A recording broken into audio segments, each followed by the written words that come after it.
সভাপতি এসে বলছে, হুজুর আমি রিটায়ার্ড পার্সন, অস্ত্র জমা দিছি, টাকা এখনো অস্ত্র জমা দিছি, ট্রেনিং হুজুর জমা দিইনি। আমি মনে করছি যে আমার একটু পান টান দিবে, কারণ অনেক মাহফিলে আমরা ওয়াশ করতে ওঠার আগে আমাদেরকে ওয়াশ করে। তবে আলহামদুলিল্লাহ আমাদের মাহফিলের তরুণ যুবক যারা আয়োজন করেছেন মাশাআল্লাহ বেশ সাহসী, আলহামদুলিল্লাহ। উল্টা পাল্টা কিছু বলে না, মাহফিলে গেলেই বিভিন্ন মাহফিলে গেলেই বলে হুজুর কথা বলতে আপনি সিস্টেম করে ভাইলে ভাইলে কেমনে কেমনে হুজুর ভাইলে ভাইলে চালাবেন যেন কারো গায়ে না লাগে। ইমাম সাহেব 10 বছর ধরে ওয়াজ করে, খতিব সাহেব 10 বছর ধরে খতিবগিরি করে, ইমাম সাহেব 10 বছর ধরে ইমাম, এলাকা আগেও যেমন এখনো তেমন। ইমাম সাহেব আর খতিব সাহেব নিয়োগ হওয়ার পরে যদি এলাকায় পরিবর্তন না আসে, ওই ইমাম আর খতিব ব্যর্থ ইমাম ব্যর্থ খতিব, ঠিক কিনা? এলাকাটা পরিবর্তন আসতে হবে। আমাকে বলছে হুজুর আমি অস্ত্র জমা দিছি, ট্রেনিং জমা দিইনি। আমি বললাম আমি মাইন্ড করছি। আমি বললাম যে এসব বাদ দিয়ে কি বলতে চান সেটা বলেন। হুজুর আপনি মাইন্ড করবেন না, এখানে অনেক প্রশাসনিক লোক নামাজ পড়ে, তো এই জন্য হুজুর সবাই কথা বলতে ভয় পায়। আমি আপনাকে বলতে চাচ্ছি অস্ত্র জমা দিয়েছি, ট্রেনিং জমা দেইনি। সমাজ পরিবর্তনের জন্য কোরআন সুন্নাহর যা বলা দরকার আপনি ইচ্ছা মতো বলবেন। আপনার উপরে যদি কোনো আঘাত আসে সব আমার বুকে যাবে, আপনার টেনশন নাই। তাকে বুকে জড়িয়ে ধরে বললাম, আপনার মতো সভাপতি, সেক্রেটারি, ক্যাশিয়ার যদি বাংলার প্রত্যেকটা মসজিদে তৈরি হতো, সারা বাংলাদেশ একদিনে পাল্টে যেত। আপনার মতো কিছু দায়িত্বশীল লোক দরকার। ইমাম সাহেব যার তার জানাজা পড়াতে চলে যায়, কমিটির চাপ আছে, যার তার জানাজা। নবী সাল্লাল্লাহু আলাইহি ওয়াসাল্লাম যার তার জানাজা পড়াতে যেতেন না। আপনি বুখারী খোলেন, আমি একটা শব্দ ভুল বললে ওলামায়ে কেরাম আছেন ধরে দিবেন। বুখারী শরীফে আছে হাদিস, মুসনাদ আহমদে আছে, সহিহুল জামি কিতাব আছে, মুস্তাদরাক হাকিমে আছে, সহিহ হিব্বানে আছে, মিশকাতুল মাসাবি আছে। নবী সাল্লাল্লাহু আলাইহি ওয়াসাল্লাম জানাজার খাট সামনে আসলে জিজ্ঞেস করতেন, আলাইহি দাইনুন, এই লোকটার কাছে কেউ টাকা পাবে কিনা আগে খোঁজ দিতেন। যদি বলতো নাম আলাইহি দাইনুন, হ্যাঁ তার উপরে কিছু ঋণ আছে, অমুক অমুকে তার কাছে টাকা পাবে, নবী সাল্লাল্লাহু আলাইহি ওয়াসাল্লাম বলতেন সাল্লু আলা আখিকুম লা উসাল্লি, তোমরা জানাজা পড়াতে পারো, আমি নবী তার জানাজা পড়াবো না যতক্ষণ না পর্যন্ত তার ঋণ পরিশোধের ব্যবস্থা হবে। আমি নবী তার জানাজা পড়াতে পারি না, ঠিক কিনা? খালি ইমাম সাহেবরা এই সিদ্ধান্ত নেই তো বাংলাদেশে কোনো হারামখোর খুঁজে পাওয়া যাবে? কোনো বাটপার বুঝেন, টাকা ধার দেওয়া একটা ফজিলতের আমল। আপনাদেরকে ওয়াজ করবো কি, আমি নিজেই টাকা ধার দিয়ে যে কত বিপদে আছি। ফেসবুকে টাকা ধার নেওয়ার আগে আব্বা ডাকতে বাকি থাকে, আর ধার নেওয়ার পরে শালার মতো ব্যবহার করে না। ওমর রাদিয়াল্লাহু আনহু যাইতেন এক রাস্তা দিয়া, আর শয়তান যাইতো আরেক রাস্তা দিয়ে।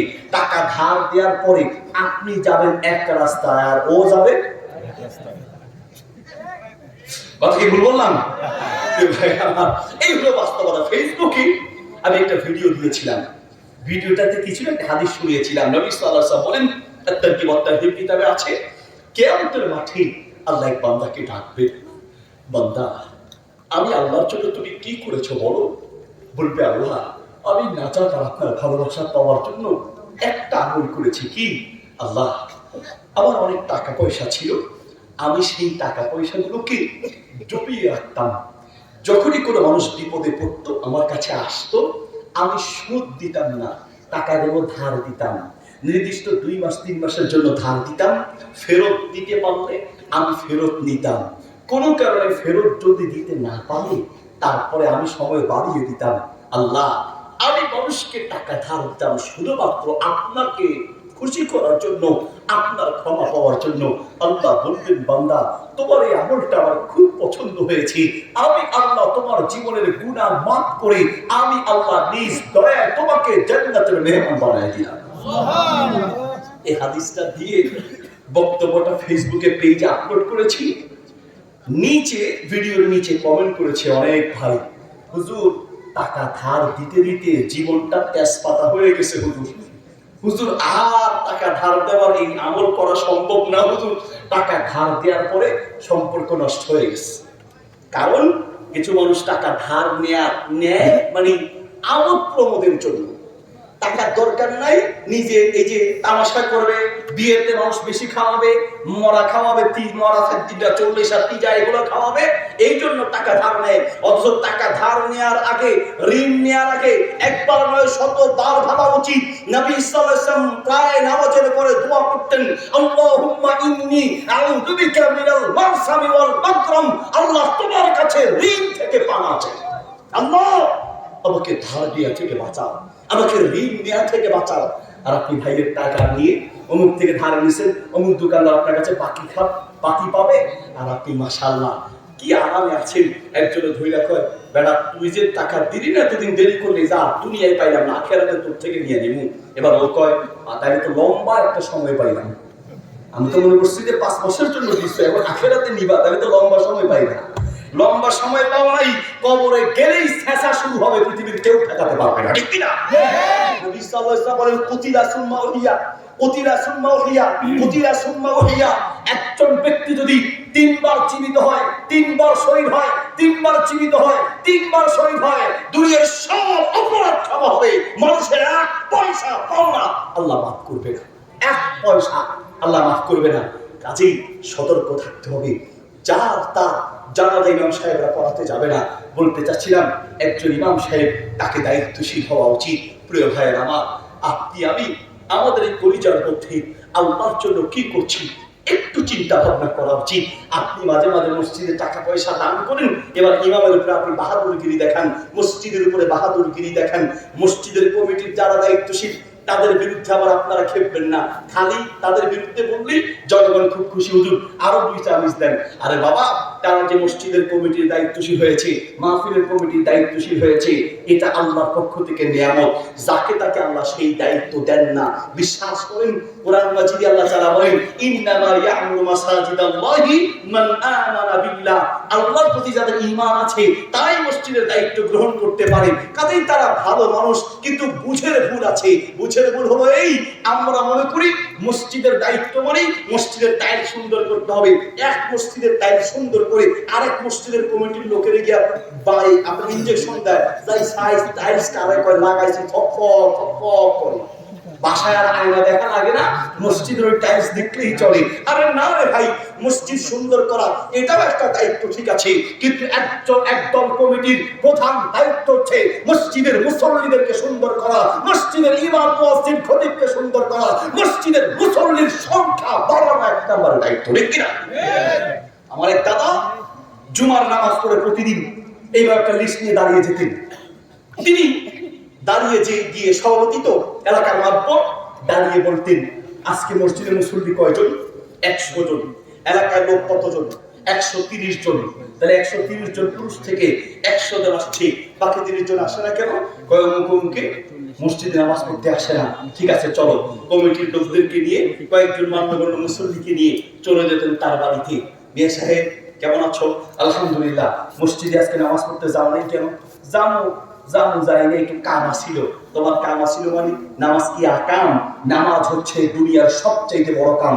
শোনো, ডাইরেক্ট ক্লিয়ার কথা, পারলে এইভাবে দায়িত্বশীল হওয়ার চেষ্টা করুন।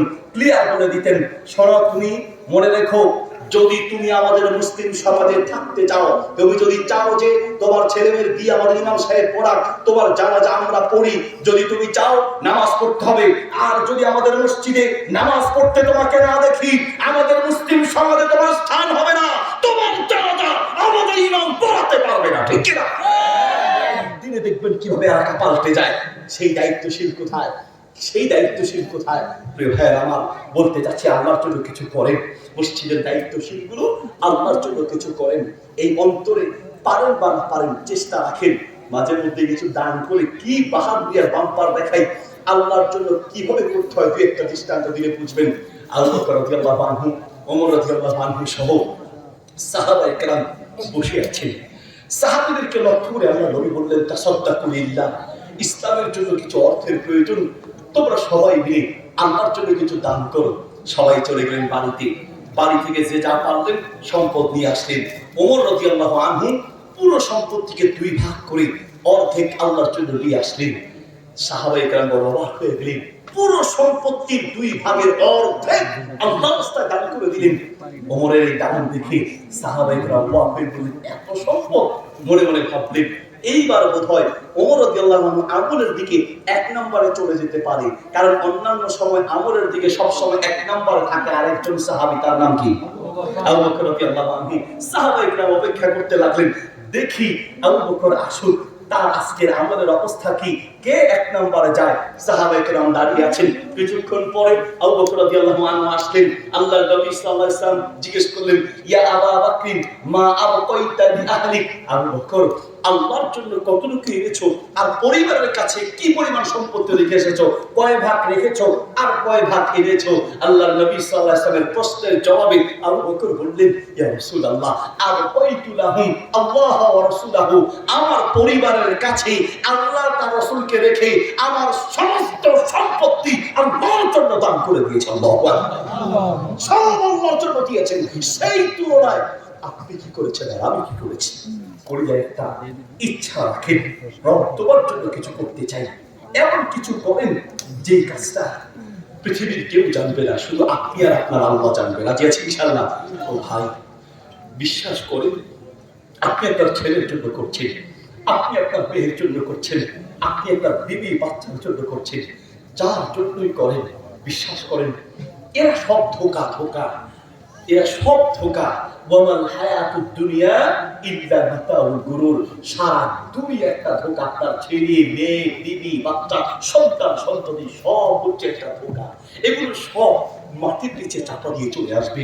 বিশ্বাস না হলে আজকে বাড়িতে যান, গিয়ে নিজের কলিজার টুকরা ছেলেটাকে ডাকেন, ডেকে বলেন, বাবা আমি তো তোমার জন্য আমার জীবনটা শেষ করেছি, আমি তো একজন বাপ, আমি তো বুঝি পৃথিবীর প্রত্যেকটা বাপ নিজের জীবনের রক্তকে পানি করে একটা সন্তানকে মানুষ বানাতে গিয়ে, পৃথিবীর প্রত্যেকটা মা একটা সন্তানকে মানুষ বানাতে গিয়ে নিজের জীবনটাকে অর্ধেক শেষ করে দেয়। সেই মা বাবা সেই আদরের কলিজার টুকরা ছেলেটাকে দেখে আপনি বাপ একটু বলেন, বাবা আমি যখন দুনিয়া থেকে বিদায় হয়ে যাব, আমাকে যখন মাটির নিচে কবরে রাখবে, আমি প্রথম মা থাকতে ভয় পাবো। কলিজার টুকরা ছেলে একটা রাত আমার সাথে মাটির নিচে থেকো, কলিজার টুকরা মেয়ে একটা রাত আমার সাথে মাটির নিচে থেকো, কলিজার টুকরা বিবি একটা মাত্র রাত আমার সাথে মাটির নিচে থেকো। আপনার বিবি, আপনার সন্তান, আপনার বন্ধু, পৃথিবীর কেউ মাটির নিচে আপনার সাথে থাকবে দূরে থাক, আপনি যে রুমে মারা যাবেন ওই রুমে একা থাকতে ভয় পাবে, আপনার যে খাটে মারা যাবেন সেই খাটে একা ঘুমাতে ভয় পাবে, আপনার লাশের কাছে একা থাকতে ভয় পাবে। আল্লাহ বলেন, ইয়া আইয়ুহাল ইনসান মা গাররাকা বিরাব্বিকাল কারীম, ও বান্দা আমি দয়াময় আল্লাহর ব্যাপারে কোন জিনিস তোমায় ঠোকায় ফেলে দিয়েছে? আমার যে আপন তোমার কেউ নাই, সারা দুনিয়া মাটি চাপা দিয়ে চলে আসবে, আমি আল্লাহ ছাড়া কেউ থাকবে না। ঠিক কি না? আল্লাহ ছাড়া তোমার আপন করতে কেউ থাকবে না। এই কথাগুলো ভাবতে হবে। 1 নম্বর অন্তরের আমল নিয়ত করতে হবে ভালো কাজে। 2 নম্বর আল্লাহর জন্য কিছু করার ইচ্ছা রাখতে হবে। 3 নম্বর আল্লাহর প্রতি ভালোবাসা। আল্লাহর প্রতি ভালোবাসা থাকলেই কিয়ামতের মাঠে নাজাত পাবেন। আল্লাহর প্রতি আপনার ভালোবাসা সৃষ্টি হবে কিভাবে? এই জন্য আপনার উপরে আল্লাহর যে দয়াগুলো আছে এই দয়ার কথা মনে রাখতে হবে যে আল্লাহ কি পরিমাণ দয়া আপনার উপরে করেছেন। বিশ্বাস করেন, কোন মানুষ আপনার উপরে দয়া করলে সেই মানুষের জন্য আপনার কলিজাটা বড় হয়ে যায়। কথা বলে ঠিক কিনা? তো আপনার জন্য পৃথিবীর যে যত দয়া করুক, আল্লাহ পছন্দ করে বলছি, আপনার দয়ার লক্ষ হাজার কোটি ভাগের 1 ভাগ দয়া পৃথিবীর কেউ করতে পারবে না, পৃথিবীর কেউ করতে পারবে না। আল্লাহ যে আপনার উপরে কি পরিমাণ দয়া করেছে এই কথাগুলো যত আপনি স্মরণ করবেন তত আপনার অন্তরে আল্লাহর প্রতি ভালোবাসা সৃষ্টি হবে। প্রিয় ভাই, আমি মাহফিলের শেষে আমার একটা প্রশ্ন দিয়েছে, হুজুর ভাত খাওয়ার পরে আলহামদুলিল্লাহ বলতে হয়, এটার কারণ হুজুর বুঝলাম যে আল্লাহ নিয়ামত পেয়েছি এই জন্য আলহামদুলিল্লাহ বললাম। হুজুর কোন একটা নিয়ামত পাওয়ার পরে আলহামদুলিল্লাহ বলতে হয়, এটা না হয় কোনো কারণ আছে, কিন্তু হুজুর বলেন তো বাথরুমে যাওয়ার পরে বাথরুম থেকে বের হয়ে বাথরুমে গিয়ে প্রস্রাব পায়খানা করলাম, খারাপ কাজ করলাম, হুজুর বাথরুম থেকে বের হয়ে কেন আলহামদুলিল্লাহ বলতে হয়? আমি বললাম বাথরুম থেকে বের হয়ে কেন আলহামদুলিল্লাহ বলতে হয় সেই দিন বুঝবেন, যেই দিন প্রস্রাব পায়খানা আটকে যাবে সেই দিন বুঝবেন কেন বলতে হয়। আমার বাবা স্ট্রোক করেছে, বাবাকে হসপিটালে যেখানে রেখেছি, বাবার সাথে 30-35 বছরের এক যুবক আসলো, এসে মাটিতে গড়াগড়ি করে গলা কাটা কবুতরের মতো ছটফট করছে। আমি ডাক্তারকে গিয়ে বললাম, ডাক্তার, সেই তরুণ যুবক মানুষ এইভাবে ছটফট করে কাঁদছে কেন? ডাক্তার সাহেব আমাকে বললেন, ছোট্ট একটা সমস্যা, সমস্যা বেশি বড় নয়। আমি বললাম, ভাই মাথা ঠিক আছে? এই লোকটা মাটিতে গড়াগড়ি দিয়ে কাঁদছে, আর আপনি বলছেন ছোট সমস্যা? বলছে সমস্যা ছোট, কিন্তু কষ্টটা হচ্ছে আকাশ ভাঙা কষ্ট। বললাম, কি সমস্যা? বলছে, হুজুর, তার প্রস্রাবের নালীটা ব্লক হয়ে গেছে। প্রস্রাব করতে যায়, নালী ব্লক হয়ে যাওয়াতে প্রস্রাব বের হচ্ছে না। শুধু প্রস্রাব বের করতে চাচ্ছে, কিন্তু প্রস্রাব বের না হওয়াতে পেট ফুলে গেছে। শুধুই প্রস্রাব আটকে যাওয়ার কারণে মাটিতে গড়াগড়ি দিয়ে চিৎকার করে কাঁদছে। সেই দিন আপনি বুঝবেন আপনি আল্লাহর কি নিয়ামতের মধ্যে আছেন, যেই দিন প্রস্রাব পায়খানা আটকে যাবে। ঠিক কিনা? কেন বাথরুম থেকে বের হয়ে বলতে হয় আলহামদুলিল্লাহ? সেই দিন আপনি বুঝবেন আপনি যে আল্লাহর কত বড় নিয়ামতের মধ্যে আছেন। আমার এক পরিচিত লোক কুয়েতে ছিল 60টা বছর, কুয়েত থেকে আসলো, আসার পরে কিডনিতে ব্যথা, কুয়েতে যা ইনকাম করেছে, বাড়ি করেছে, গাড়ি করেছে, ব্যাংকে টাকা জমিয়েছে, ড্রাইভারকে ডাক দিয়ে বলছেন, ডাক্তারকে ডাক দিয়ে বলছেন, ডাক্তার সাহেব একটু এদিকে আসেন, আপনার সাথে একান্তে কথা বলি। সবাইকে বের করে দিয়ে ডাক্তারকে ডাক দিয়ে বললেন, আমার ছেলে মেয়ে বিবি বাচ্চা কারোর সাথে পরামর্শ করার দরকার নেই, আমার হুঁশ আছে, আমার ব্যাংকের সব টাকার চেক আমি আপনাকে লিখে দিব। আমার বাড়ি বিক্রি করেন, গাড়ি বিক্রি করেন, ডাক্তার সাহেব আমার বাড়ি গাড়ি লাগবে না, আমার টাকা লাগবে না, আমার সুস্থতা লাগবে, আমি অসহ্য হয়ে যাচ্ছি। একটা মাত্র অঙ্গের সুস্থতার জন্য সারা জীবনের ইনকাম দিতে রাজি আছে। এবার বুঝেন যে আপনার উপরে আল্লাহ কতগুলো নিয়ামত দিয়েছেন, কতগুলো অঙ্গ আল্লাহ সুস্থ রেখেছেন, আপনি কি শুকরিয়া আদায় করেছেন। এই জন্য আমি বলি, মাঝে মাঝে হসপিটালে যাবেন, মাঝে মাঝে বিপদগ্রস্ত মানুষকে দেখতে যাবেন। আমি আমার ড্রাইভারকে বলে দিয়েছি, অ্যাক্সিডেন্ট করা কোনো গাড়ি দেখলেই সেই গাড়ির পাশে একটু দাঁড়াবেন। আমি অ্যাক্সিডেন্ট করা গাড়ির দিকে তাকিয়ে আমি আমাকে বোঝাই, অ্যাক্সিডেন্ট করে যে লোকটার শরীর থেকে পা আলাদা হয়েছে, মাথা আলাদা হয়েছে, যার মাথার মগজটা বের হয়ে গিয়েছে, যার মাথাটা ফেটে গিয়েছে, যার গোস্ত কেটে কেটে অ্যাক্সিডেন্ট করা গাড়ি থেকে বের করতে হয়েছে, সেই লোকটা আমিও হতে পারতাম, আপনিও হতে পারতেন। আল্লাহ দয়া করে আমাদেরকে বাঁচিয়ে রেখেছেন। ঠিক কিনা?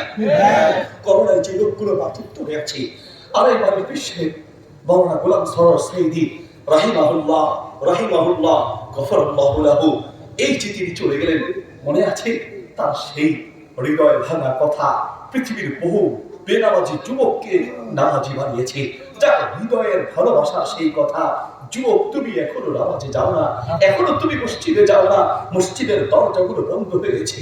এই লোকটা হতো করোনায় দুনিয়া থেকে বিদায় হয়ে গেলেন, আশেপাশের কত মানুষ করোনায় দুনিয়া থেকে বিদায় হয়ে গেলেন, আপনাকে যে আল্লাহ বাঁচিয়ে রেখেছেন, কি শুকরিয়া আপনি আদায় করেছেন, কি শুকরিয়া। আল্লাহর কসম, একটা নিয়ামতের জন্য যদি আপনি কিয়ামত পর্যন্ত সিজদায় পড়ে থাকেন, একটা নিয়ামতের শুকরিয়া কিয়ামত পর্যন্ত আদায় হবে না।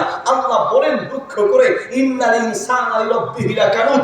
আল্লাহ বলেন মানুষের চেয়ে নিমক হারাম কোনো জাতি পৃথিবীতে নাই, মানুষের চেয়ে নাফরমান, মানুষের চেয়ে বেঈমান, মানুষের চেয়ে নিমক হারাম কোনো জাতি পৃথিবীতে নাই। মানুষ যে কত বড় নিমক হারাম হতে পারে, ডানে বামে তাকায় দেখেন, মানুষ খুঁজে পাবেন না নিজের জীবনটা বাজি রেখে যাকে মানুষের মতো মানুষ বানিয়েছেন, নিজের জীবনটা বাজি রেখে যাকে মানুষের মতো মানুষ বানিয়েছেন, গায়ের রক্ত পানি করে যাকে মানুষের মতো মানুষ বানিয়েছেন, স্বার্থে আঘাত পাতলে সেই কাছের মানুষটার চেহারা মুহূর্তের মধ্যে পাল্টে যায়। ঠিক কিনা? যাকে আপনি সাঁতার কাটা শিখিয়েছেন, সেই আপনাকে ডুবাতে চাইবে। যাকে আপনি সাঁতার কাটা শিখিয়েছেন, সেই আপনাকে ডুবাতে চাইবে। যাকে আপনি ড্রাইভিং শিখিয়েছেন, সেই আপনাকে অ্যাক্সিডেন্ট করতে চাইবে। সেই বেঈমান আর বাটপারদের যুগ চলছে। ঠিক কিনা? তো পানি করে নিজের জীবনটা বাজি রেখে যাকে মানুষের মতো মানুষ করছেন, আরেকজনকে বুঝাবেন তো দূরে থাক। নিজের ছেলেটা যে কত বড় স্বার্থবাদী, নিজের মেয়েটা যে কত বড় স্বার্থবাদী। কিছুদিন আগে একটা মেয়েকে নিয়ে এসে আমাকে বলছে, হুজুর আমি আপনাকে খুব ভালোবাসি, হুজুর আমার মেয়েটাকে একটু বোঝান। কি? হুজুর আজকে 2টা মাস সে পলাতক ছিল, পালিয়ে গেছে। কার সাথে পালিয়ে গেছে? তার বয়ফ্রেন্ডের সাথে পালিয়ে গেছে। আমি প্রথমে বাবাকে ধোলাই করলাম, এই বয়ফ্রেন্ডে তার রিলেশন হলো কিভাবে? ও যে স্কুলে যাওয়ার পথে দেখা হলো, তারপর মাঝে মাঝে আমার বাসায় আসতো, মেয়েটাকে ফোন দিয়েছেন? হ্যাঁ, তার একটা ফোন দিছি, সে আবদার করেছিল। তো দোষ কি আগে মেয়ের না দোষ বাবা? বলতে আপনাদের কষ্ট হচ্ছে, তাই না? আর একটা উপযুক্ত মেয়েকে 20 দেওয়া তার চেয়ে ভালো তাকে 20 দেওয়া আর মোবাইল দেওয়ার মাঝে কোনো পার্থক্য নাই, ঠিক কিনা? পার্থক্য নেই। বেশিরভাগ মা বাবার এই ভুলটা করে। বুখারী শরীফের হাদিস মিশকাতে আছে, নবী সাল্লাল্লাহু আলাইহি ওয়াসাল্লাম বলেন, কুল্লু মাউলুদিন ইউলাদু আলাল ফিতরা, একটা সন্তানকে নষ্ট করে কে? আল্লাহর নবী বলেন, প্রত্যেকটা সন্তান ছেলে মেয়ে সততার উপরে জন্মগ্রহণ করে, সততার উপরে জন্মগ্রহণ করে। তার মা বাবা তাকে খারাপ বানায়, তার মা বাবা তাকে ধ্বংস করে, তার মা বাবা তাকে ইহুদি বানায়, নাসারা বানায়, মা বাবাই তাকে খারাপ বানায়। মা বাবা কিভাবে খারাপ বানায়? কথা তো আল্লাহর নবী সাল্লাল্লাহু আলাইহি ওয়াসাল্লাম বলেছেন, রাইফেলের গুলি 20 হতে পারে, আল্লাহর নবীর কোনো কথা দুই রকম হতে পারে না। আপনি মা বাবার কারণে আপনার সন্তানটা খারাপ হয় না। আমি আপনাকে কিছু প্রশ্ন করি, আপনি আমার প্রশ্নের উত্তর দেন। আপনি বাপ, নামাজ পড়তে আসেন, আলহামদুলিল্লাহ ভালো। আপনার মেয়েটা নামাজ না পড়ে ঘুমায় কি করে? আপনার ছেলেটা নামাজ না পড়ে ঘুমায় কি করে?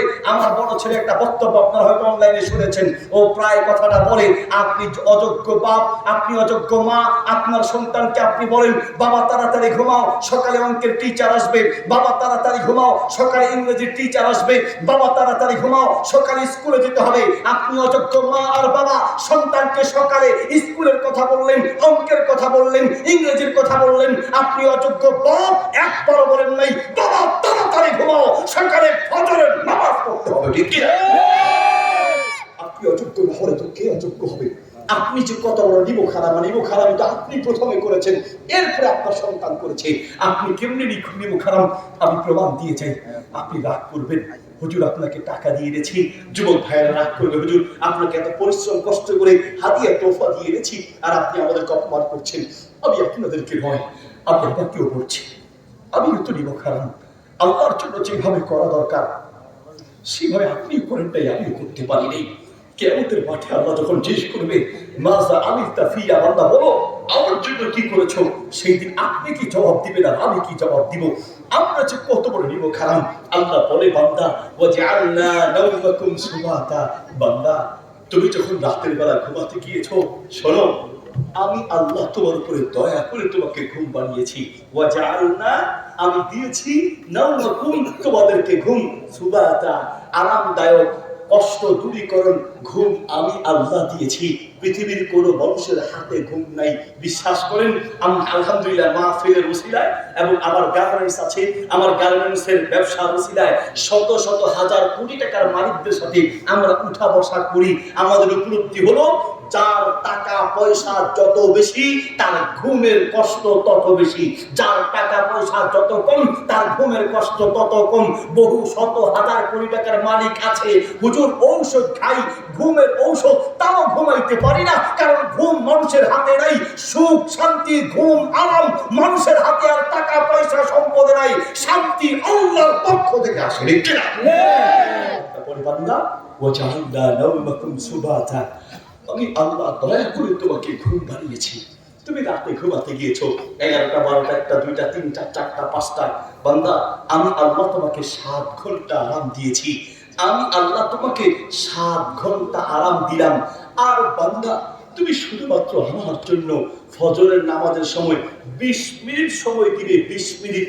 এই 20 মিনিট ফজরের নামাজের সময় দিতে পারো নাই, আমি তোমাকে 7 থেকে 8 ঘন্টা আরাম দিয়েছি। আমার জন্য 20 মিনিট নামাজ পড়তে পারো নাই, তুমি মানুষ হতে পারো নাই, তুমি বছর চেয়েও খারাপ, ঠিক কিনা? 179 নম্বর আয়াত, আল্লাহ বলেন, উলাইকা কাল আনহাম বাল হুম আদল, পৃথিবীতে কিছু মানুষ আছে দেখতে মানুষের মতো হলেও এরা পশুর চেয়েও খারাপ। আপনিই তো প্রথমে নিমুখ হারাম। আপনি যদি যোগ্য বাপ হতেন, আপনার সন্তানটা যে খারাপ পথে যাচ্ছে আপনার কোনো মাথা ঘামানি নেই। 31st নাইটকে কেন্দ্র করে আগামীকাল আপনার মেয়েটাকে ছেড়ে দিবেন, ছেলেটাকে ছেড়ে দিবেন, টাকাও দিয়ে দিবেন, মোটরসাইকেলও দিয়ে দিবেন, মোবাইলও দিয়ে দিবেন, এরপর রিলেশন করার সুযোগ করে দিবেন, ছেলেকে বাড়িতে আসার সুযোগ করে দিবেন, মেয়েকে যাওয়ার সুযোগ করে দিবেন, সব সুযোগ করে দিয়ে আকাম যখন ঘটে যাবে তখন বলবো, তোর উপরে আল্লাহর গজব পড়ুক। গজব তো আগে আপনার উপরে পড়েছে, ঠিক কিনা? কিন্তু আগেই সতর্ক হওয়া উচিত। আপনি বাপ, আপনি যে কত বড় অযোগ্য, বেয়াদবি মাফ করবেন, বাপ আপনি আপনার সন্তানটাকে যে কিভাবে নষ্ট করছেন কি দিয়ে বুঝাই।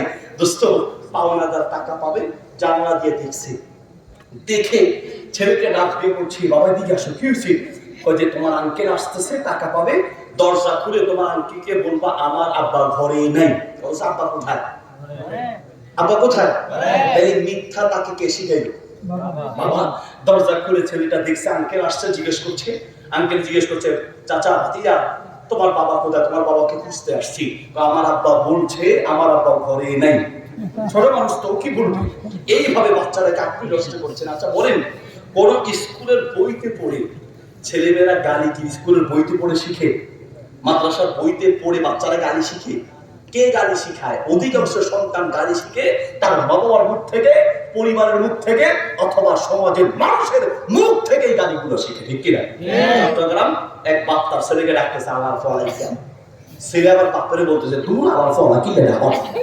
বাপ ছেলের সালাপুত, ছেলে বাপরে সালাপুত। পাশে দিয়ে এক হুজুর শুনছি, হুজুর গিয়ে বাপরে গিয়ে বলতেছে বাজি কি হইয়ে দে, তুই ইতারে হদ্দে আমার ফলা, ইতা তোমার হদ্দে আমার ফলা, তোমার কে কার আমার ফলা ঠিক করো। বাপ এবার উল্টা হুজুরে শুরু করছে, তুই আমার ফলা, তুই হরে তুলেছিস। এই মানে এটা তো ভাই বলা যায়, এমন এমন গাড়ি আছে নামাজ চোদ্দ গোষ্ঠী করে বলা পর্যন্ত যায় না। ঠিক কিনা? রাত উঠলে যে কি পরিমাণ মাসারার সিফাত সব মুখ দিয়ে বাইর হয়। কি বলছি? সৌদি আরবে গিয়ে উমরা করতে গিয়ে একটা গল্প শুনলাম, মানে ওই দেশের থেকে কাহিনী শুনলাম। কি সৌদি আরবে এক ফ্যাক্টরিতে অনেকগুলো বাঙালি চাকরি করে, তো অন্যান্য দেশেও আছে, বাঙালিও আছে। এক আরাবিয়ান মালিক সে গিয়ে এক বাঙালিকে ধমক দিছে, দেখছে যে অনলাইনে আকাম করতেছে, মানে ভুল কিছু করছে, এই জন্য তাকে বকা দিছে। বকা দেওয়ার পরে সেই বাঙালি রাগ উঠলে তো যে মুখে দিয়ে গালি বের হয়, সেই সৌদি আরবের মালিকেরই শুরু করছে গালি দেওয়া সালারপুর।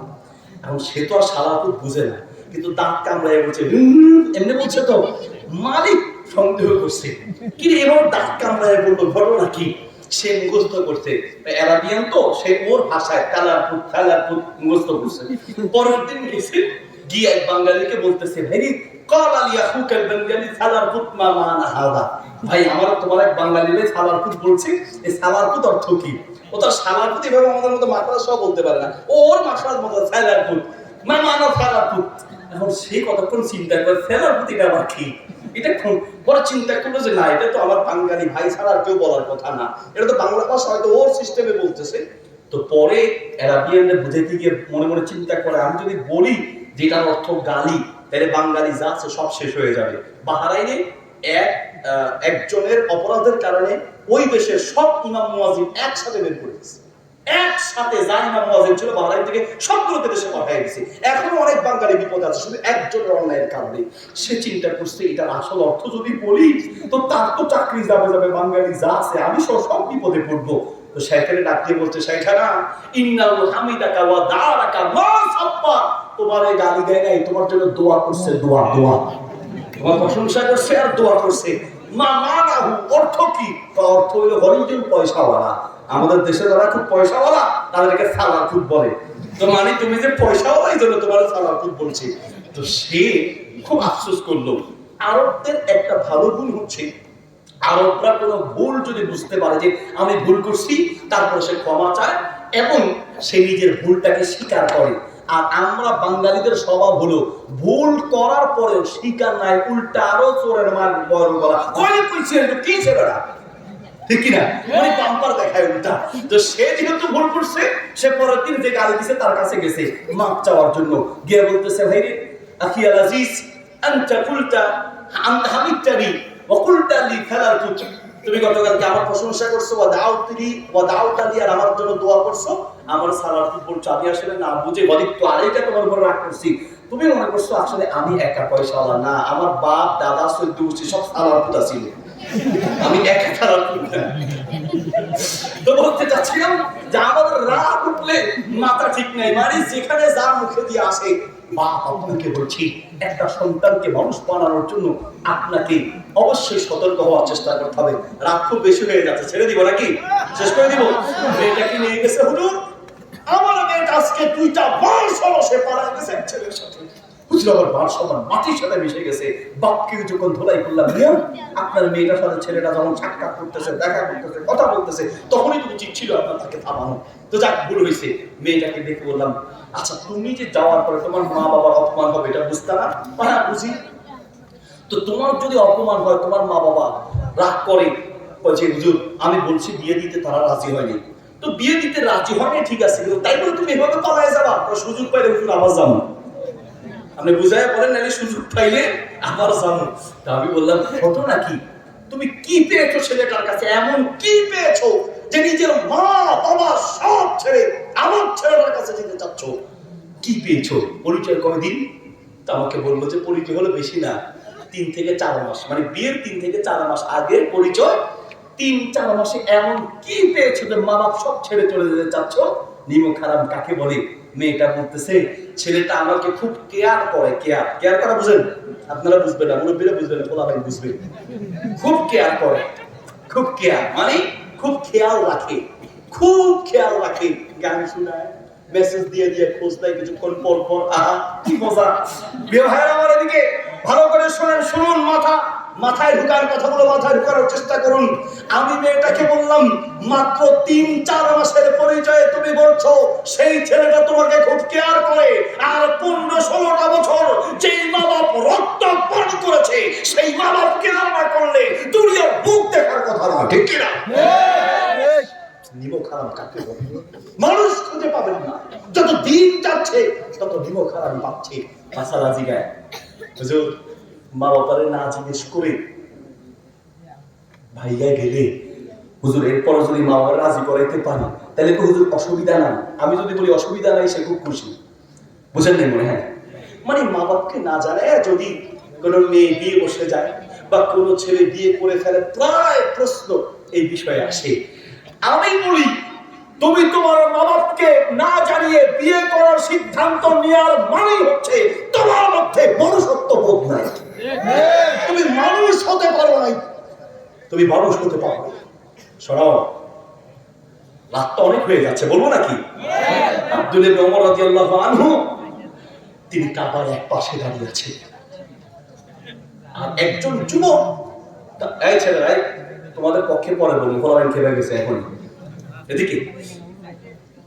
আব্দুল ইবনে ওমর রাদিয়াল্লাহু আনহু দাঁড়িয়ে আছে, 30-35 বছরের যুবক, মাকে কাঁধে করে করে তাওয়াফ করাচ্ছে। তাওয়াফ শেষ করার পরে বলছে, আমি ছোটবেলা থেকে প্রায় 20টা বছর আমার মাকে আমি এইভাবে কাঁধে করে করে তাওয়াফ করাই।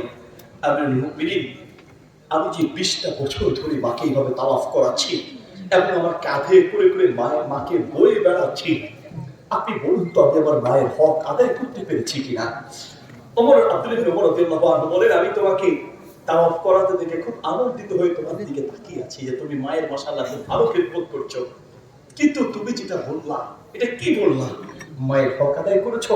শোনো, তোমার মা তোমাকে জন্ম দেওয়ার সময় কয়েক হাজার কষ্টের নিঃশ্বাস ছেড়েছে। বর্তমান আধুনিক ডাক্তাররা বলেন, একটা জীবন্ত মানুষের হাত পা একসাথে টাস করে ভেঙে দিলে যে পরিমাণ কষ্ট পায়, তার চেয়ে বেশি কষ্ট পায় একজন মা তার সন্তানকে জন্ম দেওয়ার সময়।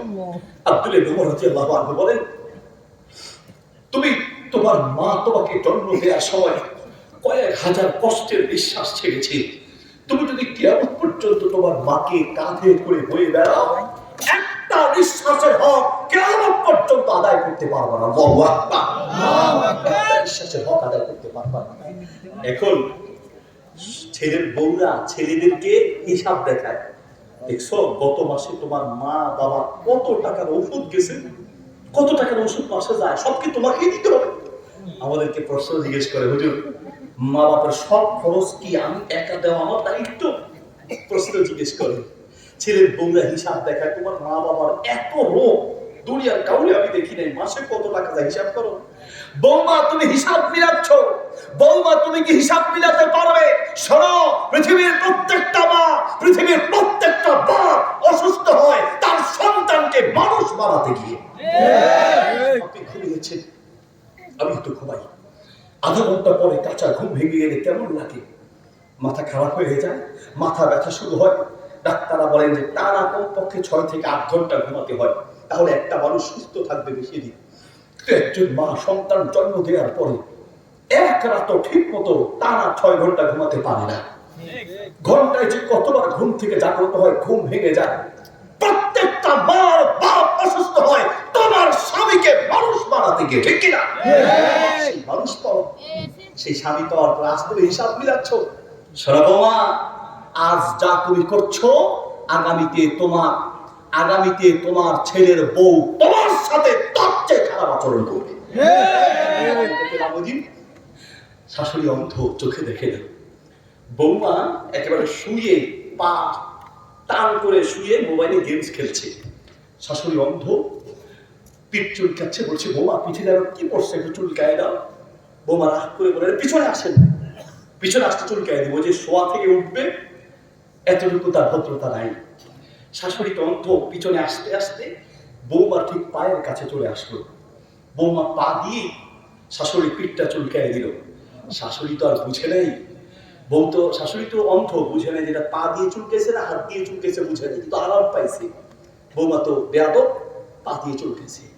শাশুড়ি তখন আরাম দিয়ে আল্লাহর কাছে দোয়া করছে, আল্লাহ আমার বৌমা আমাকে যেমন আরাম দিয়েছে তুমিও ঠিক তেমন আরামের ব্যবস্থা করে দিও। মুরব্বীর দোয়া তো আসমান পর্যন্ত কবুল হয়ে গেছে।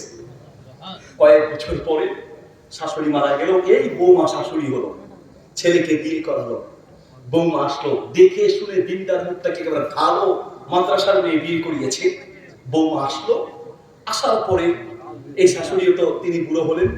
একদিন তার পিঠ চুলকাচ্ছে, বৌমাকে বলছে বৌমা আমার পিঠটা একটু চুলকায় দাও, পিঠ খুব চুলকাচ্ছে। বৌমা খুব ভালো, একদম দৌড়ে এসে শাশুড়ির পিঠের কাছে বসে পিঠ চুলকাবে। কিছুক্ষণ বসে থাকলো। শাশুড়ি রাগ করে বললো, বৌমা তুমি তো আমার কোনো কথা ফেলে দাও না, আজ তোমার কি হয়েছে, শুধু পিঠটা চুলকাবে, ছোট্ট একটা কাজ করতে এতক্ষণ লাগে। বৌমা চোখের পানি ছেড়ে দিয়ে বললেন, শাশুড়ি মা আমাকে মাফ করবেন, আমি জানি আপনি রাগ করবেন, কিন্তু সত্য বলছি। আমি কি বলছি, আল্লাহ কসম করে বলছি, আমি দৌড়ে এসেছি আপনার পিঠ চুলকানোর জন্য, কিন্তু আমি হাত দুইটা উপর দিকে উঠাতে চাচ্ছি, আমার হাত অবশ হয়ে গেছে। আমি হাত যখনই উপরে উঠাইতে চাই আপনাদের চুলকানোর জন্য, কে যেন আমার দুইটা হাত অবশ করে রাখে, ধরে রাখে, আর কে যেন আমার পাটা আপনার পিঠের দিকে উঠায় দেয়। শাশুড়ি মা বিশ্বাস করে আমি ইচ্ছা করে করছি না। শাশুড়ি চোখের পানি ছেড়ে দিয়ে বলেন, বৌমা তোমার দোষ নাই, এটা আমি কপালে করে এনেছি। আমার শাশুড়ি আমার জন্য বদদোয়া করেছিলেন, সেই বদদোয়া আজ কার্যকরী হয়েছে। ছেলের বৌমারা শুনে নাও, আজ শ্বশুর শাশুড়ির সাথে যা করবে আগামীতে তোমার ছেলের বউ তার চেয়ে খারাপ আচরণ তোমার সাথে করবে, ঠিক কি না? তবে কথা শুধু একদিকে বলতে হবে না, বাবাজিরা মাফ করবেন, একদিকে বললে ইনসাফ হবে না, এজন্য দুই দিকেই বলতে হবে। সব জায়গায় খালি ছেলের দোষ এমনটা নয়। আমাদের কিছু শ্বশুর শাশুড়ি আছে জালেমের মতো আচরণ করে। বাবা রাগ করবেন, একটু বলতে দেন, আমাকে একটু বোঝার চেষ্টা করেন। নিজের মেয়েটা দিনের 9টায় 10টা বাজে ঘুম থেকে উঠে নিজের মেয়েকে ফজরের নামাজের কথাও বলে না, ছেলের বউকে বলে বৌমা তাহাজ্জুদের সময় উঠবা, হুজুরে বলছে তাহাজ্জুদের নামাজের ফজিলত আছে, তাহাজ্জুদ পড়ে নাস্তা রেডি করবা। আসল উদ্দেশ্য তাহাজ্জুদ, আসল উদ্দেশ্য কি? নিজের ছেলের মেয়েটাকে দিনের 9টা 10টা পর্যন্ত ঘুম বানায় রাখেন, ফজরের নামাজের কথা বলেন না। ছেলের বউকে তাহাজ্জুদের সময় উঠায়া দেন, কিয়ামতের মাঠে আপনাকে আসামির কাঠগড়ায় দাঁড়াতে হবে। নতুন বিয়ে করে এক যুবক সৌদি আরবের কাছে গিয়ে বলছে, ইন্নী তাজাওয়াজতু, শেখেরা আমি বিয়ে করেছি, আউসিনি আমাকে একটু উপদেশ দেন, আমাকে উপদেশ দেন। শেখ তাকে উপদেশ দিতে গিয়ে বললেন, শোনো তোমার এই ছেলের, তোমার ওয়াইফ, তোমার বউ তার মা ছেড়ে এসেছে, তার বাপ ছেড়ে এসেছে, তার শ্বশুর শাশুড়ি কাছে এসে সেগুলো তার মাকে ছেড়ে দিয়েছে, বাপকে ছেড়ে দিয়েছে, ভাই বোন আত্মীয় স্বজন গ্রামের সব কিছু ছেড়ে তোমার কাছে এসেছে। তুমি যদি সুখে থাকতে চাও, তার মা বাবা ভাই বোন আত্মীয় স্বজন যেই পরিমাণ ভালোবাসা দিত, তুমি আর তোমার পরিবার সেই পরিমাণ ভালোবাসা দিতে হবে, ঠিক কিনা? সে তার মা ছেড়ে এসেছে, সে তার বাপ ছেড়ে এসেছে, সব ছেড়ে তোমার কাছে এসেছে, তোমার ভালোবাসা পেলে সব ঠিক থাকবে। আর স্বামীকে বললেন, এক ভালোবাসা দিবা পরিপূর্ণ, ঘর সুখের হবে, তোমাকে নিয়ে আলাদা হতে চাইবে না। দুই রাগটাকে কন্ট্রোল করবা, রাগ। আমাদের তো মাশাআল্লাহ রাগ কারে কয়। ঠাকুরগা থেকে ফোন দিছে এক যুবক, হুজুর তালাকের মাসালা। আমি বললাম তালাকের মাসালার জন্য ফোন দিলে আমরা একটু রাগ দেখাই, সহজে তালাকের মাসালা জবাব দিই না। অফিসে গেলে আপনি দেখবেন আমার অফিসে সকাল থেকে সন্ধ্যা মানে দিনের পরে দিন ঘন্টার পর ঘন্টা বসে থাকে। ওই তালাক দেওয়ার পরে হুঁশ আসে, জিজ্ঞেস করি কি হয়েছে, হুজুর দিয়ে দিয়েছি। হ্যাঁ কি কথা বুঝলাম, ও দিয়ে দিয়েছি নাকি, আচ্ছা মাশাআল্লাহ দিয়ে দিয়েছি। তো কি দিয়েছেন হুজুর, 3টা দিয়ে দিয়েছি। এখন আর মুখ দিয়ে বের হয় না, মাসালা জিজ্ঞেস করার সময় মুখ দিয়ে বের হয় না। তো হালকা দিয়ে ফোন দিছে, তা আমি সহজে উত্তর দিই না। আরো কারণ আছে, আমার একবার অ্যাক্সিডেন্ট করে প্রোগ্রামে যাওয়ার সময় এই হাতটা ভেঙে বের হয়ে গেছে, এই হাত বুকের সাথে বাঁধা। ফোন দিছে বাম হাত দিয়ে, এখন তো ফোন তেমন রিসিভ করতে পারি না, করিও না, কারণ ব্যস্ততা বেড়ে গেছে। বাম হাত দিয়ে ধরে একটা লোকের আধা ঘন্টা ধরে তালাকের মশলা জবাব দিচ্ছে, আধা ঘন্টা। এক একটা তালাকের মশলা জবাব দিতে আধা ঘন্টা, 1 ঘন্টা 2 ঘন্টা সময় লাগে। পাকটা বাম হাত দিয়ে ধরে, ডান হাত কি কষ্ট, আধা ঘন্টা সময় দিলাম, রেডিমেড ফতোয়া দিয়ে দিলাম যে ভাই আলহামদুলিল্লাহ তালাক হয় নাই। লোকটাকে বললাম আর কখনো ভুলেও কিন্তু তালাক শব্দ দিবেন না, রাগ করবেন না, স্ত্রীকে নিয়ে সংসার করেন, তবে আর কখনো দিবেন না, ওয়াদা করেন। ওয়াদা করেন, খুব সহজে উত্তরটা দিয়ে দিলাম। উত্তর পাওয়ার পরে পরের দিন আবার ফোন দিছে। আমি মনে করছি যেহেতু তালাক হয়নি, খুশি হয়ে গেছে। আর আমাদের ক্ষেত্রে এরকম হয়, কেউ তালাকের মশলা নিয়ে আসলে যদি বলি তালাক হয়নি, হুজুর আপনি কি খাইবেন বলেন, টাকা কত লাগবে বলেন, হাদিয়া তোফা মাদ্রাসায় অভাব থাকে না। আর যদি বলি যে ভাই তালাক তো হয়ে গেছে, রাখার কোনো উপায় নেই, হুজুর আপনি খালি একা, আপনি খালি একা। তখন হুজুর আরো বুঝে, মুক্তি আরো বুঝে, মানে তালাক কেমন না হয় সেই ফতোয়া নিয়েই ছাড়বে। এই হলো আমাদের অবস্থা। তো আমি তাকে তালাকের ফতোয়া দিলাম, ভাই তালাক হয় এই। পরের দিন ফোন দিছে, আমি মনে করছি আমার হাদিয়া তোফা দিবে, খুশি হয়েছে। ফোন দিয়ে হুজুর কেমন আছেন? আর ভাই মন খারাপ কেন? আলহামদুলিল্লাহ আমি তো ভালো, আপনার মন খারাপ কেন? তালাক তো হয়নি, আপনি তো বেঁচে গেছেন। হুজুর ঘটনা আবার আরেকটা ঘটছে। কি কয়, আমি আমার বউরে বুঝাইতে গেছি তালাক হয় না, তুমি ভালো হয়ে চলো, বউ তেরা কথা শুরু করছে, হুজুর তালাক আবার দিয়েছি। এই জন্য আমরা সহজে তালাকের মাসআলার জবাব দিই না। ঠাকুরগাঁ থেকে ফোন দিছে, বললাম বহুক্ষণ পরে, ধরার পরে হুজুর একটা তালাকের মাসআলা, এলাকার আলেমদের কাছে যান, ফোনে তালাকের মাসআলা জবাব দিলে ভুল হবে, আবার সমস্যা হবে। হুজুর গেছি, যেই হুজুরের কাছে যাই সেই হুজুর তালাকের মাসআলা নিয়ে নিজেই বিপদে পড়ে। কেন? হুজুর তালাকটা হুজুর সাইজ মতো হয় নাই। তালাক সাইজ মতো হয় নাই, তাহলে তালাকের সাইজ আছে, আপনি কোন সাইজের তালাক দিচ্ছেন?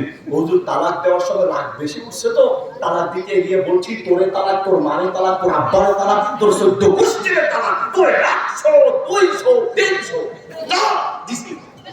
এরপরে আমি জিজ্ঞেস করলাম, ভাই তালাক কি গোডাউনে আর আসিল না? 300 দেওয়ার পর শেষ না আরো আসিল? হুজুর রাগ উঠছে, তো মাথা ঠিক আসিল না। রংপুর থেকে ফোন মহিলা ফোন দিছে, ফোন দেওয়ার পরে ধরলাম, শুরু করছে কান্না। আপু কান্না পরে আগে বলেন কি বলতে চান? হুজুর একটা মাসালা। তা বললাম বলেন মাসালা। হুজুর আমি আমার স্বামীরে আব্বা রাখছি, আব্বা। দুনিয়ায় এত মানুষ থাকতে আপনি স্বামীর আব্বা রাখতে গেছেন কেন? হুজুর বিপদে পড়ে রাখছি। কি বিপদ? আমি আমার স্বামীর হুজুর রাগ বেশি, তো রাগ উঠছে, আর আমার বাম হাত দিয়ে ধরছে, ডান হাত দিয়ে লাঠি নিয়ে পিটায় দেয়, আব্বা শেষ পর্যন্ত আব্বা বলে তারপরে বাঁচি। এই হলো আমাদের বাস্তবতা, কথা বলে ঠিক কিনা? শোনেন, বউ কোনোদিন পিটায়া ঠিক করা যায় না। মা যারা রাসূলুল্লাহ রাহিমাহুল্লাহ খাদিমান, আল্লাহর নবী সাল্লাল্লাহু আলাইহি ওয়াসাল্লাম জীবনে কোনোদিন বউয়ের গায়ে হাত দেয় নাই। যদি সংসারে সুখ চান, সুখে শান্তিতে থাকতে চান, বউকে পিটায়া নয়, বুঝাইয়া তারপরে ঠিক করতে হবে, ঠিক কিনা? ঠিক করা যায় না। কষ্ট হচ্ছে আপনাদের? রাত তো বেশি হয়ে গেছে। বরিশাল মাহফিল শেষ করে নামলাম, এক মুরব্বি আসছে, আয়েশা হুজুর আমনে যা ওয়াজ করছেন হুজুর, এইয়া দিয়া বউ জিন্দেগিতে না হুজুর, বউ বুঝাইয়া ঠিক করবেন না, দেখায় কেমনে? হুজুর মায়ের উপরে ঔষধ নেই, মায়ের উপরে ঔষধ নেই। মুরব্বি বৈশা আছে, পাশ থেকে আরেক মুরব্বি আসছে। ভাষা কি বুঝেন আপনারা? বরিশালের ভাষা। মাঝে মধ্যে একটু রসকর দিতে হবে, না ওয়াজ করবো আপনি আল্লাহ বিসমিকা আমুতু আলিয়া। রাতের 12টা বেজে গেছে, এতক্ষণ যে আসেন এটাই তো বেশি। আলহামদুলিল্লাহ। আরেকটু কি বলবো? তখন উনি বলছে মায়ের উপরে ওষুধ নাই, পাশে আরেক মুরব্বি। এই মুরব্বি আয়েশা, এই মুরব্বি কিনে তো জোকারে না, এদিকে এই মুরব্বি আয়েশা আরেক মুরব্বিরে বলতেছে, ওই মুরব্বিরে বলতেছে, দুদু তুমি কি কইতে আসছো? দুদু তুমি যে যা কইতে আসছো ইয়া ঠিক কও নাই, মায়ের উপরে ঔষধ নাই, এই যে কইছো দুদু তুমি ঠিক কও নাই, মুই মাইরা দেখছি কাম হয় নাই। এটা মায়ের উপরে ওষুধ নাই, এটা মাইরা দেখছি কাম হয় নাই। আমি বললাম দুদু একটু খুঁজলে কোন হুজুর মোর বোর সব ঠিক আছে, দোষ হলো একখান, খালি এই দুই ঠোঁটের দোষ। আসলেই ঠিক। মহিলার কি ওয়াজ শুনতেছে? মহিলারা ওয়াজ শুনতেছে, আমার দাদি আটকাইলে শুয়ে দিবেন, ঠিক আছে? আমাদের দেশের মহিলারা মায়ের খায় খালি এই দুই ঠোঁটের কারণে। আস্তে আস্তে বাড়ি থেকে আটকাবে, কিন্তু খালি মায়ের খায় এই দুই ঠোঁটের কারণে। মনে করেন আপনি বাসায় তরকারি আনছেন, গোস্ত আনছেন, মশলা নাই, পেঁয়াজ নেই, রসুন নেই, বললেই হয় যে পেঁয়াজ রসুন মশলা নিয়ে আসো। না, এটারে সোজা বলবে না, এটারে আপনার কসবা, মুরাদনগর 14 গ্রাম 20 গ্রাম 14 মাইল ঘুরাইয়া তারপরে বলবে গোস্ত আনছো, তরকারি ঝোল কি গোস্ত আনছো, মশলার পেঁয়াজ রসুন কি আমার আব্বা আনবে, জামাই ওটা বুঝছি, মায়ের ভিতরে ওষুধ নেই, সোজা করি না, ঠিক কিনা? সব ঠিক আছে, দোষ হলো এক জায়গায়, দুই ঠোঁটের দোষ। আমার একদিন আমি জিন্দিগিতে আমি তোর ভাত খাবো না, তোর ঘরে থাকবো না, এটা হলো মহিলাদের আরেক দোষ। কিন্তু ওরে গাঠি বোঝায় থাকবে না 20 বছর হয়েছে, এখন কিন্তু যায় না, শুরু হয়েছে 20 বছর আগ থেকে। এরপরে এইয়ার পরে হুজুর মোর মাথা গরম হয়ে গেছে, আতর কাছে একটা লাড়ি পাইছিলাম, লাড়ি আনিয়ে হুজুর এমন পিড়াইছি হয়ে গেছে, এইয়ার পরে আবার পিড়াইছি, আচ্ছা তাই পিড়াইছি হুজুর। এইয়ার পরে দেখতে আসি কি বেহুশ হয়ে গেছে, বেহুশ হওয়ার পরে হুজুর মোর করে যাবে দুদু করতে গেছে। জানেন মোর শ্বশুর হেটা পুলিশে চাকরি করে, আর মোর সমান দিয়ে সেনাবাহিনী, এই দল আমি মনে মনে করতে আসি কিছুক্ষণ পরে ডাক্তারের ফোন দিলাম, আসলো ডাক্তার এসে কি করলো, দুইটা ঠোঁট নাড়ায়, চোখ নাড়ায়, ঠোঁট নাড়ানোর পরে মনে মনে কইতে আসি আলহামদুলিল্লাহ, মরে নাই আছে আলহামদুলিল্লাহ। আমার কিছুক্ষণ পরে কাছে ঘোড়ায় ঘুষ আসলো, আমি কাছে গেলাম, মুই কাছে যাওয়ার পরে হুজুর মুই মনে হচ্ছিলাম কি যে এলাকা মারসি মাইটের খাইয়া হুজুর সোজা হয়ে গেছে। না হুজুর, মুই হ্যার কানের কাছে, মুই হ্যাঁ মোর কান হ্যাঁ ঠোঁটের কাছে নিছি, ঠোঁটের কাছে নেওয়ার পরে হুশ আওয়ার পরে মোরে কইতে আছে কি জানেন, মুই যে এলাকা মারছি মোরে হেইটাই কইতে আছে, মোরে কয় এ হারামি তোর বাপ জীবনে এই মাইরের উপরে ওষুধ নাই করে, ঠিক বেরে ঠিক কর কথা, ঠিক সেই বউ বুঝাইয়া ঠিক করা যাবে না, কিয়ামত পর্যন্ত পিটাইলেও সেটা ঠিক হবে না, ঠিক কি না? এজন্য নবী সাল্লাল্লাহু আলাইহি ওয়াসাল্লাম বুঝানোর কথা বলছেন, বুঝাতে কি পারলে মিথ্যা বলা যায় আছে, 3টা জায়গায় মিথ্যা বলা যায়। কয়টা? 3টা। ঘুমাই গেছেন? জেগে আছেন? জেগে ঘুমাইছেন, দুই হাত তুলে দেখেন, হ্যাঁ সব ঘুমাই গেছেন নাকি? মাশাআল্লাহ, 3টা জায়গায় মিথ্যা বলা যায়। কয়টা জায়গায়? বলে হুজুর এই হাদিসটা আগে বলেন, একটু আগে দরকার, কারণ মিথ্যা কথা থাকলেই তো কেউ হুজুর আল্লাহ দুনিয়া মিথ্যা কথা দিছে বলিয়ে না কয়টা ভাত খাইতাম পারতে আছি, নাউজুবিল্লাহ বলেন। কিছু মানুষের শুরু শেষ ব্যবসা হলো মিথ্যা দিয়া, আল্লাহ হেফাজত করুন। 3টা জায়গা ব্যতীত মিথ্যা বলা যায় না। 1 স্ত্রীর প্রশংসা করতে গিয়ে, 2 যুদ্ধের ময়দানে, 3 নম্বর হচ্ছে 2 মুসলমানকে মিলিয়ে দেওয়ার জন্য মিথ্যা বলা যায় আছে। 2 মুসলমান ঝগড়া লেগেছে, ভাই ঝগড়া, বন্ধু ঝগড়া, মসজিদের ইমাম মুয়াজ্জিন কমিটির মধ্যে ঝগড়া, একজনের সাথে আরেকজনের ঝগড়া লাগলে মিলিয়ে দেওয়ার জন্য মিথ্যা বলা যায় আছে। আর ঝগড়া সৃষ্টি করার জন্য, কিলিকবাজি করার জন্য, মানুষে দুইজনের মধ্যে ঝগড়া সৃষ্টি করার জন্য সত্য বলা পর্যন্ত জায়েজ নাই। ইসলামের নিকৃষ্ট একটা কাজ। নবী সাল্লাল্লাহু আলাইহি ওয়াসাল্লামের ভাষায় বুখারী শরীফের 1ম খণ্ডের 16 নম্বর পৃষ্ঠা একদম শেষের দিকের হাদিস, আল্লাহর নবী বলেন তাজিদুনা শাররান নাস ইয়াতিহা উলাই বিওয়াজহিন ওয়া ইয়াতিহা উলাই বিওয়াজহিন, এই পৃথিবীর সবচেয়ে নিকৃষ্ট প্রাণী, পশুর চেয়ে খারাপ হচ্ছে তারা যারা মানুষের মাঝে প্যাঁচ লাগায়, কিলিকবাজি করে, এই টহল করেছে নিকৃষ্ট জাতি পৃথিবীতে, ঠিক কি? এলাকায় তো এরকম লোক নাই, কম না বেশি? বাপরে বাপ, চা দোকানে গেলে দেখা যাবে এলাকায় কত মুফতি, কত ডাক্তার যে এলাকায় আছে, এটা চা দোকানে না গেলে বোঝা যাবে না। আমরা যারা ইফতার পড়ছি, এক ফতুয়ার দলিল বের করতে মাথার ঘাম পায়ে পড়ছে, আর আমাদের বড় বড় মুফতি আল্লাহ এলাকায় যে আছে, চা দোকানে বসে বসে সব এই বিশাল বিশাল ফতোয়া দেয়। আমার একটা চোখের কোণায় এলনা উঠছিল, আপনারা কি বলেন চোখের কোণাতে ফুলে যায়? তেলেঙ্গা উঠছে। আমার একটা এক মুফতি ফতুয়া দেখেন, হুজুর একটু মসজিদের পিছনে আসেন কেন? হুজুর আপনাদের কষ্ট করতে আছেন, শরমে বলি নেই, কিন্তু এখন তো চোখ লাল হয়ে গেছে, তো কি করতে হবে? একটু দাঁড়ান। বাসায় গেছে, একটা ছোট্ট ছেলে ধরে নিয়ে আসছে, নিয়ে এসে হুজুর বসেন। বসলাম, বাকিটা কি বুঝছেন আপনারা? সেন্টার খুইলা, লিপস্টিক বাইক খুইলা, গতরে 3 সাইড ডলা দিলে আপনার ট্যালেন্ট গাছের দুষ্টি ভালো হয়ে যাবে। সুবহানাল্লাহ, নাউজুবিল্লাহ। ইয়া ডাক্তার খাদে কয়, ভাই আমার 3টা জায়গায় মিথ্যা বলা যায়, মানুষকে মিলিয়ে দেওয়ার জন্য, ঝগড়া বন্ধ করার জন্য প্রয়োজনে মিথ্যা বলা যায়, ঝগড়া সৃষ্টি করার জন্য সত্য বলা যায়। তাই এলাকার কিছু আকাইম্মা বেকার খায় দায় কাম নেই, এই লোকগুলো দোকানে বসে বসে, মসজিদে মাদ্রাসায় বসে বসে খালি ক্লিকবাজি করে। এই ক্লিকবাজদের কারণে এলাকা শেষ। পুরো এলাকা জ্বালিয়ে দেওয়ার জন্য ম্যাচের কাঠি কয়টা লাগবে? একটা ম্যাচের কাঠি যেমন পুরো এলাকা জ্বালিয়ে দিতে পারে, একটা চগলখোর পুরো মসজিদ, পুরো মাদ্রাসা, পুরো এলাকা ধ্বংস করে দিতে পারে। ঠিক কি? চগলখোরদের ব্যাপারে ইসলাম খুব কঠোর অবস্থান নিয়েছে। বলতে চাচ্ছি তিনটা দ্বারা মিথ্যা বলা যায়। একটা হলো স্ত্রীর প্রশংসা করতে গিয়ে, মনে করেন আপনার স্ত্রী যেমনই হবে হোক না কেন প্রশংসা করবেন। মহিলারা প্রশংসার পাগল, দুনিয়া তামশিরাল পাম, দুনিয়া পামের উপরে চলে। নিজের ওয়াইফের প্রশংসা করতে কখনো কৃপণতা করবেন না। নবী সাল্লাল্লাহু আলাইহি ওয়াসাল্লাম বলেন, স্ত্রীর প্রশংসা করতে গিয়ে মিথ্যা বলা যায় না। পাম দিয়ে ঠিক মতো প্রশংসা করেন, তোমার মতো বউ যেই ঘরে আছে, লাইট কিসের লাইট? লাইট ছাড়া আমি ঠক ঠক করে দেখি। ঠিক মতো প্রশংসা করলে আগের মাছ এক টুকরা দিলে পরের দিন 2 টুকরা দিবে, আগে সর্বত 1 গ্লাস দিলে পরের দিন 2 গ্লাস দিবে। বাস্তবেও তাই। একটা মেয়ে তার মা বাবা সব ছেড়ে আপনার কাছে এসেছে আপনার ভালোবাসা পাওয়ার জন্য। পাবে কেমনি? আপনার ভালোবাসা তো ভাগ হয়ে গেছে। কিছু হোয়াটসঅ্যাপে যায়, কিছু ইমোতে যায়, কিছু মেসেঞ্জারে যায়, আছে কিছু মোবাইলে যায়, কিছু আপনার কলিগের সাথে যায়। এইভাবে যেতে যেতে আপনার ভালোবাসা সে পায় না। ভালোবাসা কাকে বলে? এই মুরব্বীদেরকে জিজ্ঞেস করেন। এই মুরব্বীদের ভালোবাসা, অরিজিনাল ভালোবাসা খোঁজ নিয়ে জিজ্ঞেস করেন। 12টা 1 মিনিট শুরু হয়ে গেছে নাকি? আপনাদের এদের আটকে রেখে ভুল করলাম না ঠিক করলাম? আচ্ছা ইনশাআল্লাহ। আমার ইচ্ছা ছিল 12টা 1 মিনিট শেষ হোক, অন্তত আপনারা উঠতে না পারেন। 12টা 6 হয়ে গেছে, 5 মিনিট পার হয়ে গেছে। এই মুরব্বীদের ভালোবাসা অরিজিনাল ভালোবাসা। বুড়ো হয়ে গেছে এখনো ভালোবাসা কাকে বলে? স্ত্রীকে আদর করে রাখি, টুনটুনি, কলিজা, ময়না। আর এখন আমাদেরকে মাসালা জিগায়, একজন আরেকজনের বাবু বলা যায়, হবে কিনা? বাবু, স্বামীর বাবু রাখে, এত বড় দামরা করে তো বাবু, ঠিক না?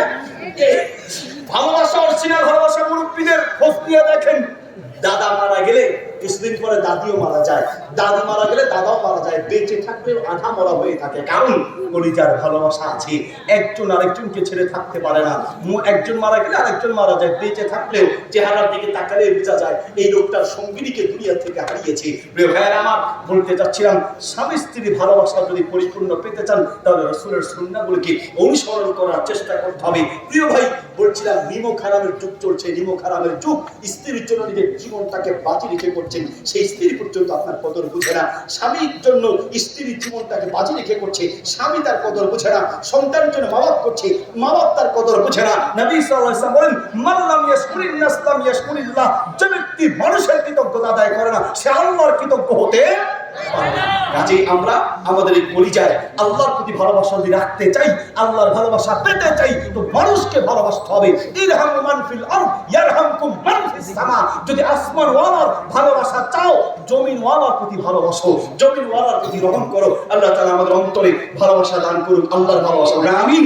মানুষকে ভালোবাসার তৌফিক দান করুন, আমিন। মানুষকে ভালোবাসা মানে বৈধ ভালোবাসা। পৃথিবীর সবচেয়ে শ্রেষ্ঠ ভালোবাসা সন্তানের প্রতি মা বাবা, মা বাবার প্রতি সন্তানের, এবং স্বামী স্ত্রীর ভালোবাসা। ব্রেইনে যদি অসংখ্য মহিলাদের ভালোবাসা এখানে থাকে, আপনি মাফ করবেন, অনেক মেয়ের ভালোবাসা ব্রেইনে থাকে, তো স্ত্রীর ভালোবাসা এখান থেকে কমে যাবে। স্ত্রীর ভালোবাসা পরিপূর্ণ রাখেন। আপনি একটা পানির গ্লাস দেন, আমি দেখেন, এইদিকে তাকান, এই দেখেন, একটু পানি ঢেলে দিই এখানে, ঢেলে দিব নাকি? না ঢেলে দিব বলে তো পরে বিপদে পড়ছে। একটু পানিটা ঢালেন, অর্ধেক ঢালেন, একটু ঢেলে দেন। একটা জিনিস আপনাদেরকে দেখে তখন ভালো করে বুঝবেন, সাইকোলজি। আমাদের দেশে কাউন্সিলিং নাই, ফ্যামিলি কাউন্সিলিং নাই, যার কারণে ঘরে ঘরে অশান্তি, ঘরে ঘরে তালাক, ঘরে ঘরে ডিভোর্স, ঘরে ঘরে অশান্তি, অর্ধেক ঘরে ঘরে অশান্তি। তার বড় একটা কারণ হলো কি? এদিকে তাকান, 3 জনে মিলে চেষ্টা করতেছে একটা বোতল কিনতে। মারহাবা, বোতলেও আজকে খেলা দেখাচ্ছে।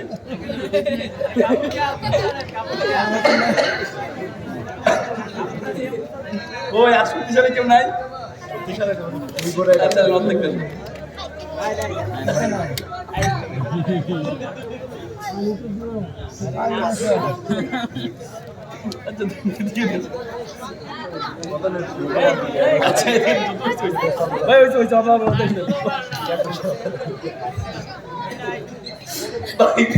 সবার তো দেখতেছি বাদাম খাইতে হবে।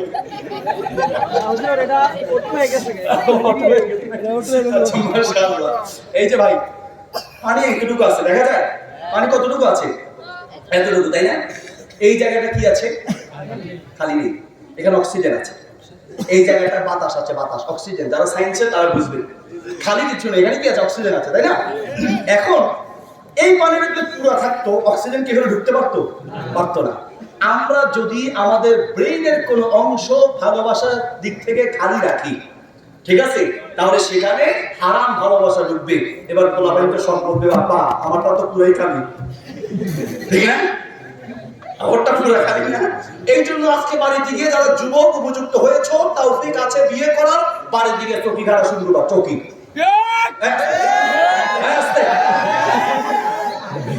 চৌকি কাটা শুরু করবা। চৌকি কাটা শুরু করলে বাবা এসে জিজ্ঞেস করবে, আব্বা চৌকি কাটো কা? তখন বাবাকে বলবো, আব্বা এই খাতে আরেকজন দরকার, এটা তো দুইজনের খাওয়া, আমি একা ঘুমাই, আরেকজনের দরকার, কাউকে বুঝাইতে পারি না, রাইখা লাভ কি কাইটা, ঠিক কিনা? অথবা আলেমন আমার কাছে নিয়ে যাবা, ওই যে ইমাম সাহেব আছে মুসলিম খতিব সাহেবকে, আপনি হুজুরের কাছে নিয়ে যাবেন। বাপেরে যাও, নেওয়ার আগে হুজুরকে ফোন দিয়ে বলবেন, হুজুর একটা আসামি আনতে আছি। আমার আব্বা সব বুঝে কিন্তু এটা বুঝে না। আব্বাকে বুঝায় বলবেন যে আমার ব্রেন খালি, এখানে কিছু একটা দরকার, ঠিক কিনা? কারণ একজনের বৈধ ভালোবাসা দরকার। বৈধ ভালোবাসা যদি এখানে না থাকে, তাহলে সেখানে অবৈধ ভালোবাসা ঢুকবে। বলতে চাচ্ছিলাম, আপনার স্ত্রীর ভালোবাসা যদি আপনি পরিপূর্ণ করে রাখেন, তাহলে এখানে অবৈধ ভালোবাসা আসতে পারবে না। স্ত্রীর ভালোবাসা যদি কমতি থাকে, আর স্ত্রীদেরকে বলবো, আপনার স্বামীর ব্রেনকে যদি আপনার ভালোবাসা দিয়ে পরিপূর্ণ করে রাখতে পারেন, কোনো অবৈধ ভালোবাসা এখানে আসতে পারবে না। আপনাকে চেষ্টা করতে হবে আপনার পরিপূর্ণ ভালোবাসা দিয়ে স্বামীর পুরো ব্রেনটাকে গ্রাস করে নেওয়া। যেভাবে সে পছন্দ করে হালাল পন্থায় তাকে খুশি করার চেষ্টা করবেন, খুশি রাখার চেষ্টা করবেন। ইনশাআল্লাহ সে ভিন্ন দিকে যাবে না। স্বামীকেও বলবো, স্ত্রীকে পরিপূর্ণ ভালোবাসা দেওয়ার চেষ্টা করবেন, সেও ভিন্ন দিকে যাবে না।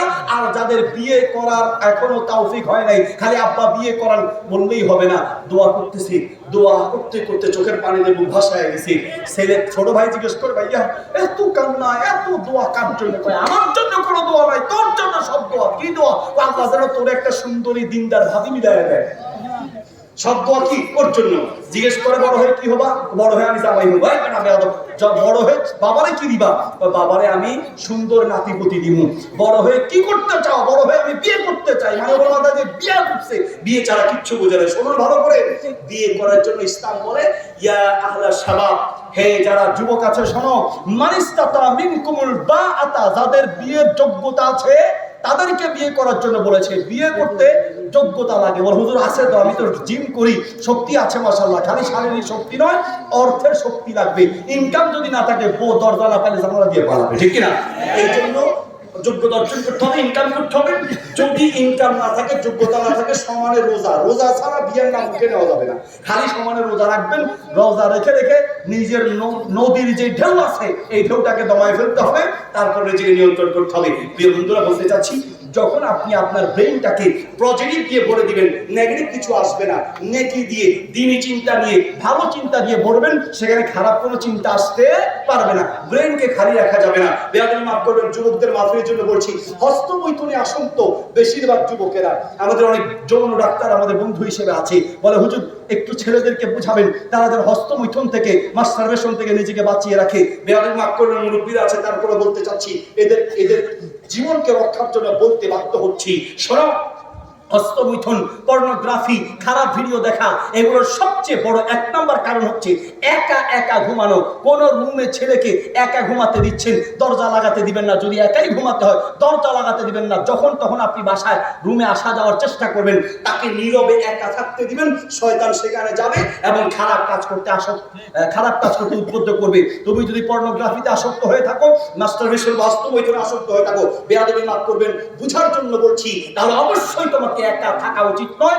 ভালো মানুষদের সাথে চলবেন, ওয়াকুনু মা সাদিকিন, দিনদার লোকদের সাথে চলবেন। নাম্বার 2, মোবাইল থেকে দূরে থাকবে। অবশ্যই তোমাকে অ্যান্ড্রয়েড মোবাইল বয়কট করতে হবে যদি তুমি নিজেকে নিয়ন্ত্রণ করতে না পারো। অ্যান্ড্রয়েড মোবাইলের কারণেই তো খারাপ ছবি দেখতে মন চাইবে। নাম্বার 3, এই সকল কবিরা গুনাহের যে সকল শাস্তি আছে, জাহান্নামের সে ভয়াবহতা সম্পর্কে জানার চেষ্টা করতে হবে। পাশাপাশি শারীরিক বিজ্ঞান সম্পর্কে জানতে হবে, কারণ এই সকল ব্রেন স্ট্রোক, কষ্ট হচ্ছে মনে হয়, তাই না? ব্রেন ক্যান্সার, ব্রেন স্ট্রোকের সবচেয়ে বড় একটা কারণ হচ্ছে খারাপ ছবি দেখা, উলঙ্গ খারাপ ভিডিও দেখা। এই ব্রেন স্ট্রোক, ব্রেন কমা, ব্রেন ক্যান্সার, অনেকগুলো রোগের বড় একটা কারণ। আল্লাহ